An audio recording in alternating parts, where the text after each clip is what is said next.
Hello there.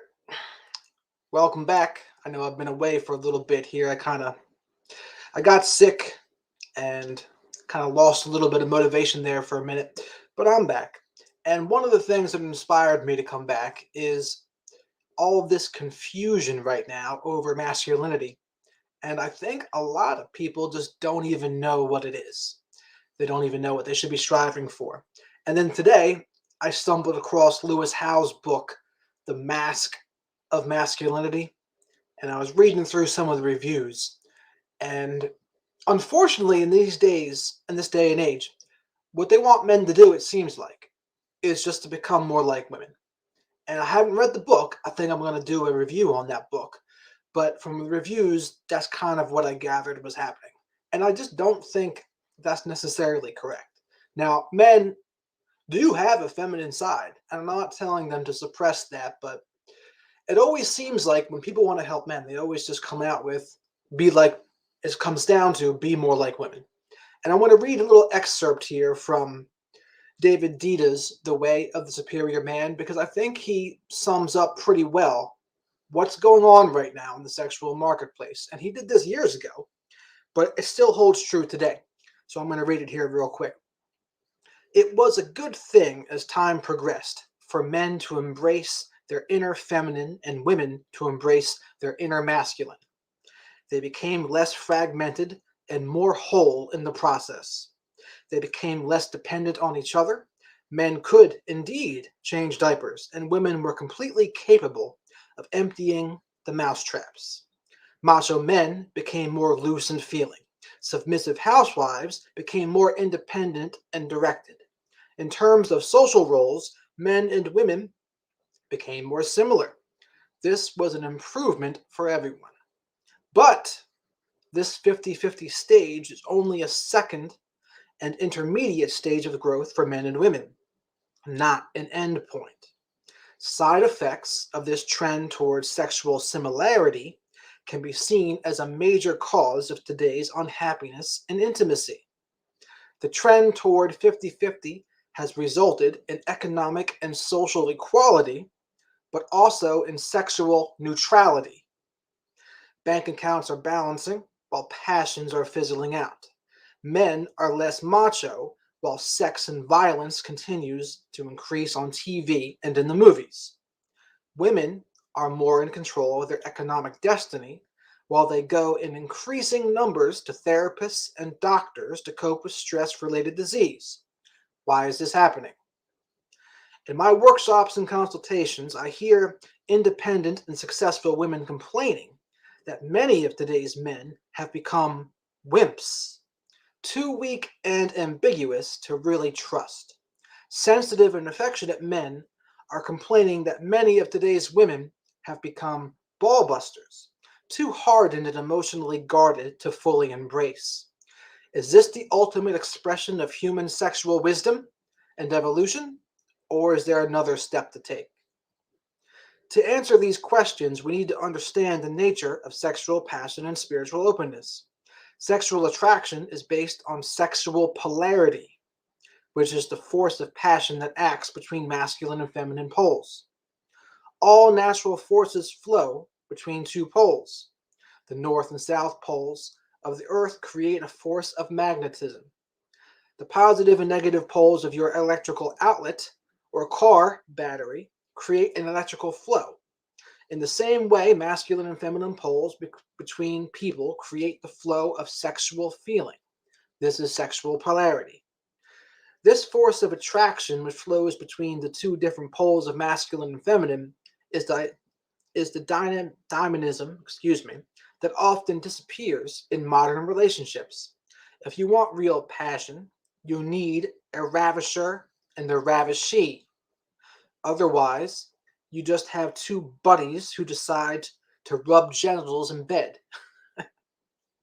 Each of us, man or woman, possesses both inner masculine and inner feminine qualities. Men can wear earrings, tenderly hug each other, and dance ecstatically in the woods. Women can change the oil in the car, accumulate political and financial power, and box in the ring. Men can take care of their children. Women can fight for their country. We have power. We have proven these things. Just about anyone can animate either masculine or feminine energy in any particular moment, although they still might have a strong preference to do one or the other, which we'll get into in a moment. The bottom line of today's newly emerging 50-50 or second stage relationships is this. If men and women are clinging to politically correct sameness, even in moments of intimacy, then sexual attraction disappears. I don't mean just the desire for intercourse, but the juice of the entire relationship begins to dry up. The love may still be strong, the friendship may still be strong, but the sexual polarity fades. Unless in moments of intimacy, one partner is willing to play the masculine role and one partner is willing to play the feminine. You have to animate the masculine and feminine differences if you want to play in the field of sexual passion. So I thought that was a very good intro to what I wanted to get into today. And I think we see this everywhere right now. You take a look at the rise of poly relationships. Take a look at the rise of ENM. Take a look at the rise of cuckolding type stuff. I think there's a lot of stuff going on there where one argument would say, well, those people are all just expressing themselves. They're letting down their masks. They're being more vulnerable. And so that's what they're doing. Now, I don't judge it, but I think in my own experience, most women, when they're really into a guy, they really only want that one guy. And I know that's a controversial thing to say in this day and age, but I've seen it many times. I've seen it with women who are in poly relationships, and then all of a sudden they find a guy they really like, and what do you know? They don't want to be poly anymore. So what does all of this have to do with just being masculine anyway?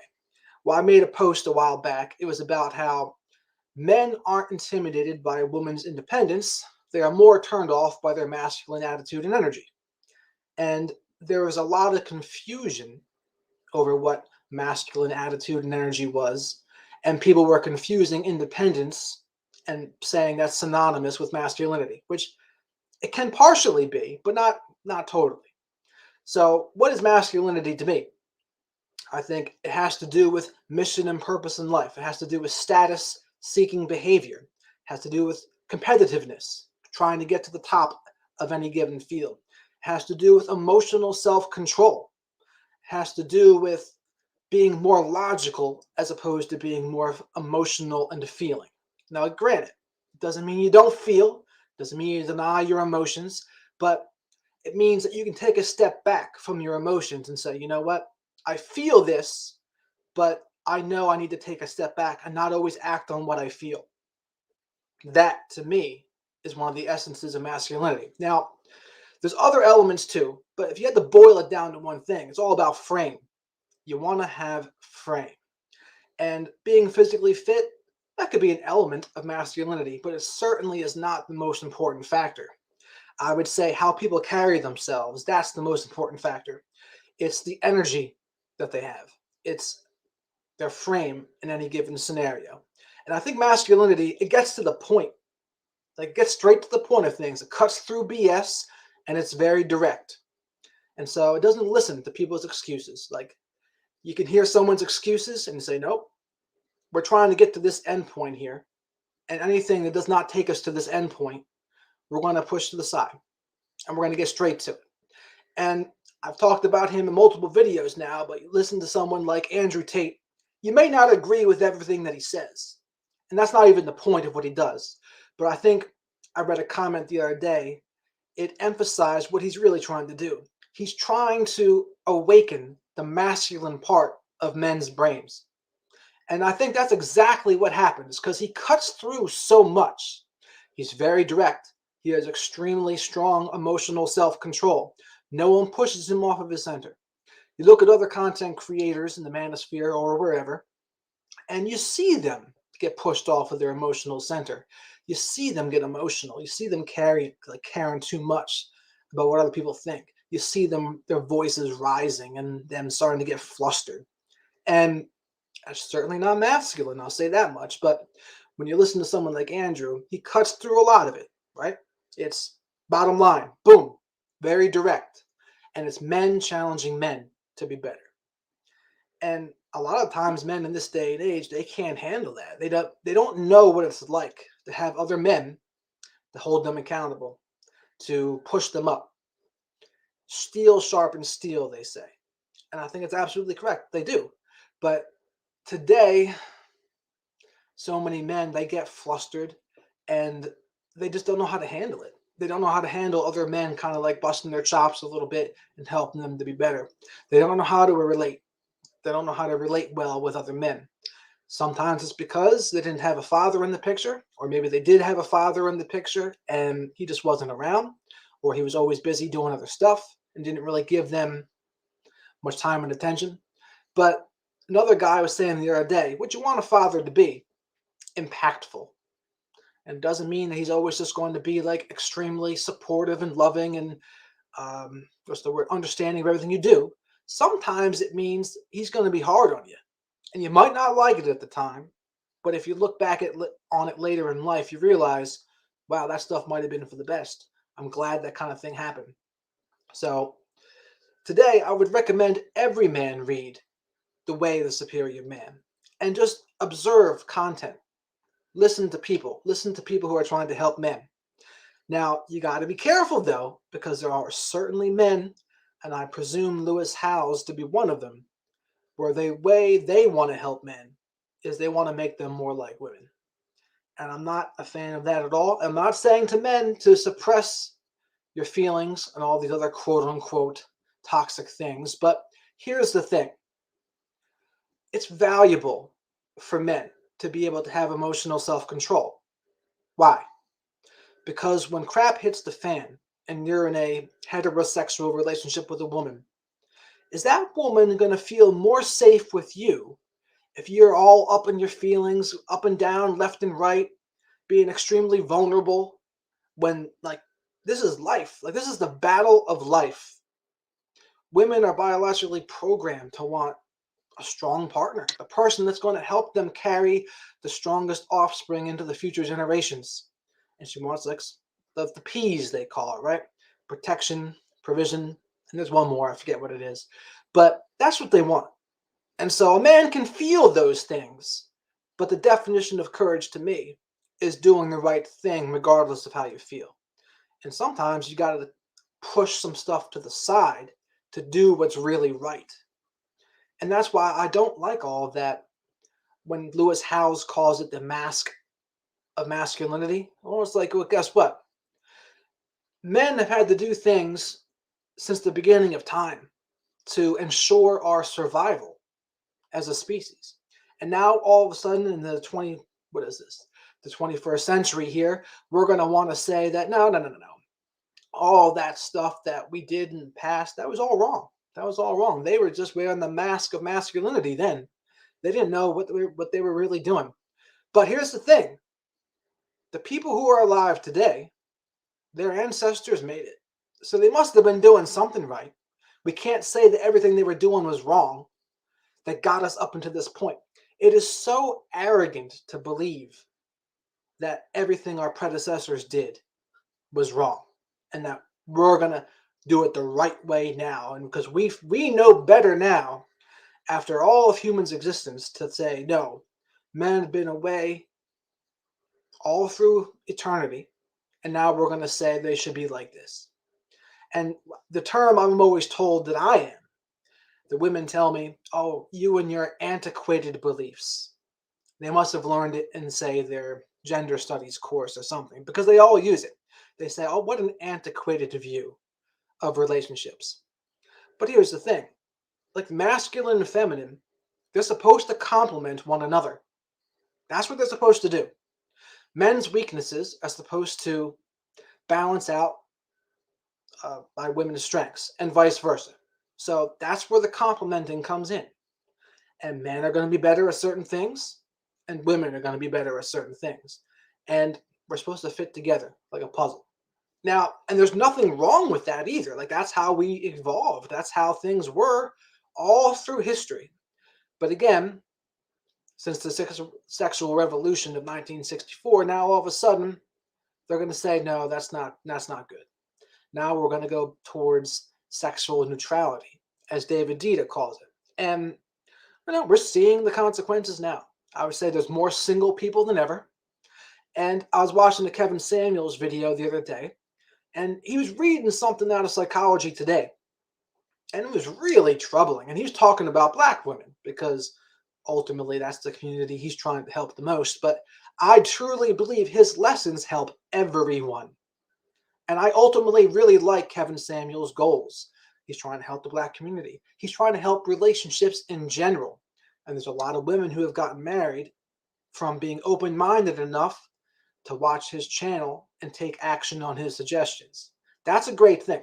But the article he was reading in Psychology Today was about how women prefer, and black women he was talking about, they prefer to be alone. So that way they can travel more and they don't need to be in dangerous relationships. And it made the presumption that men, and in particular for this group, he meant black men, are dangerous. It was what Psychology Today that's what they were suggesting. They were suggesting that it's so dangerous, that men can be so dangerous that they're better off being alone. And I don't know. That's the Psychology Today. Like, that's not even some like rag of a magazine he was saying. That's Psychology Today. And that's what they're teaching people right now. I don't agree with that one bit at all. They're not telling women, hey, I think it's awesome when a woman embraces their femininity. It really is. And I think it's awesome when they're able to like let loose and what's the word I'm looking for? Look, let's embrace their femininity with a man. It takes courage to do that. And to their credit, a lot of the men, they're not strong enough to deserve that. So I agree with that too. But it comes down to men learning how to do better. And when enough men learn how to do better, I would much rather go with the David Dita method, the Andrew Tate method, the Kevin Samuels method, than the Psychology Today method, than the Lewis Howes get rid of all your masks of vulnerability method. And here's the thing with all these high status people too, they're doing all these large interviews and they're millionaires, etc. Like, there is certainly a level of narcissism in all of them. They're playing, to an extent, a power game. And they don't even mention it because it's so second nature to them that they're playing it. But they most certainly are. Like, you won't see them do much that goes against their brand. You won't really see them speak out with against things that could hurt their brand either. That's how you know they're not being completely authentic, when they're not being truthful about what they would really think and feel. They're going along with the acceptable ways of thinking.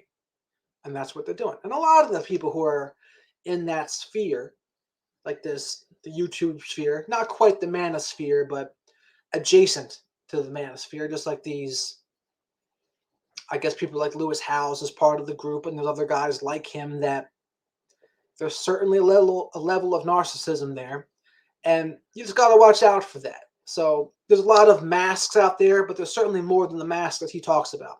So I think what I'm going to do, though, I'm going to read that book that Lewis wrote, and I'm going to come back to people with my reviews and thought processes, because we got to read things we disagree with. Like, I listen to both sides of the political spectrum because I want to sharpen my own belief system.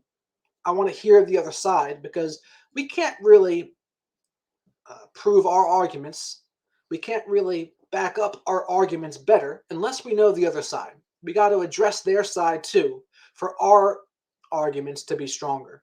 So that's what I'm going to do with Lewis Howes' book. And tomorrow, I'm going to be interviewing a woman where we're going to talk a little bit about gender dynamics. We're going to talk a little bit about maybe mental health stuff too. But ultimately, the gender dynamics, I want to get her view on the sexual marketplace. So I think that could be pretty interesting. But I think that's pretty much all I got for today. I want to start diving more into this masculinity topic because it's at the root. It's at the root of a lot of issues going on in the sexual marketplace, this masculinity issue. What is it? Why are men struggling with it? Why are relationships in general struggling, period? Why are there are more single people than ever? Why are marriages not working? There's 100 reasons for it, but to break down again what I think masculinity is, it's having a mission and purpose first. It's having emotional self-control. It's being able to take a step back and not act on our feelings, prioritizing logic over emotion. It's part of it is also having like a physical fitness, etc. But it's mostly those things, doing the right things regardless of how you feel, being more logical, purpose, and mission driven. That's what I consider masculinity to be. It's about frame, having a strong frame, not letting people push us off of our emotional center. Those are the things that I identify with as being pro-masculine qualities. Now, it doesn't mean women can't have those qualities either. There can be a very feminine woman who is also very strong. Those two things can be true at the same time. A lot of people seem to think they can't be. So, like I said, I'm going to talk more about this because I think it's at the root. It's the root of so many issues. But if you get to the bottom of it, so many things can change for the better. So that's all I have for today.